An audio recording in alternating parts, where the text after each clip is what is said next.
আপনারা যদি আজকে টিকিট ছাড়া ট্রেনে গমন করেন তাহলে আপনাদের এই মোনাজাত আখেরি মোনাজাত সম্পূর্ণ বিফলে যাবে, কোনো কাজে দেবে না।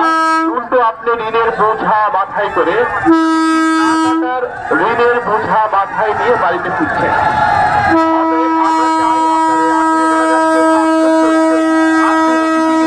এবং অন্যদেরকেও টিকিট করাতে উৎসাহ প্রদান করবেন। এরপরে বড়ুয়া ট্রেনের খবর হয়েছে, যারা মোহনগঞ্জের উদ্দেশ্যে যাবেন তারা গাত্তিমাত্তি ভাইন্দা রেডি হওয়ার জন্য অনুরোধ করছি। আর বড়ুয়া ট্রেনের টিকিট স্টেশনের পিছনে বক্স কাউন্টারে দেওয়া হচ্ছে। মহুয়া কমিউটার ট্রেনের টিকিট স্টেশনের পিছনে বক্স কাউন্টারে দেওয়া হচ্ছে। যারা মহুয়া ট্রেনে যাবেন ময়মনসিংহ হয়ে মোহনগঞ্জে যাবেন তাদেরকে মানসিকভাবে প্রস্তুতি নেওয়ার জন্য অনুরোধ জানাচ্ছি। সম্মানিত যাত্রীগণ,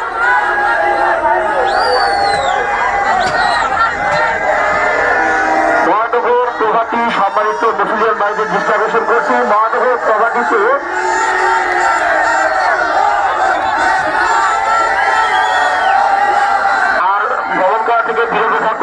পেছনে চট্টগ্রাম অভিমুখী পর্যাপ্ত ট্রেনের ব্যবস্থা রাখা হয়েছে। চট্টগ্রাম অভিমুখী ট্রেন রয়েছে, আপনারা মহানগর প্রভাতীতে আর উঠতে চেষ্টা করবেন না। ট্রেনের ছাদে বাবারের ইঞ্জিনের ভ্রমণ থেকে বিরত থাকুন।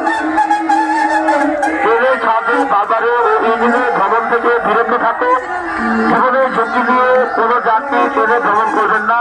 বাংলাদেশ রেলের পক্ষ থেকে ইস্তেমার জন্য পর্যাপ্ত ট্রেনের ব্যবস্থা রাখা হয়েছে, তাই দয়া করে আপনারা জীবনের ঝুঁকি নিয়ে ট্রেনে ভ্রমণ করবেন না। সম্মানিত যাত্রীদের বিশেষভাবে অনুরোধ করা হচ্ছে, বিনা টিকিটে কোনো যাত্রী ট্রেনে ভ্রমণ করবেন না। আপনার আশেপাশে ও মেন গেটের পাশে টিটি সাহেবরা রয়েছে, আপনার আশেপাশে ও মেন গেটের পাশে ভ্রাম্যমান টিটি সাহেবরা রয়েছে, তাদের কাছ থেকে টিকিট সংগ্রহ করুন ও নিরাপদে ট্রেনে ভ্রমণ করুন।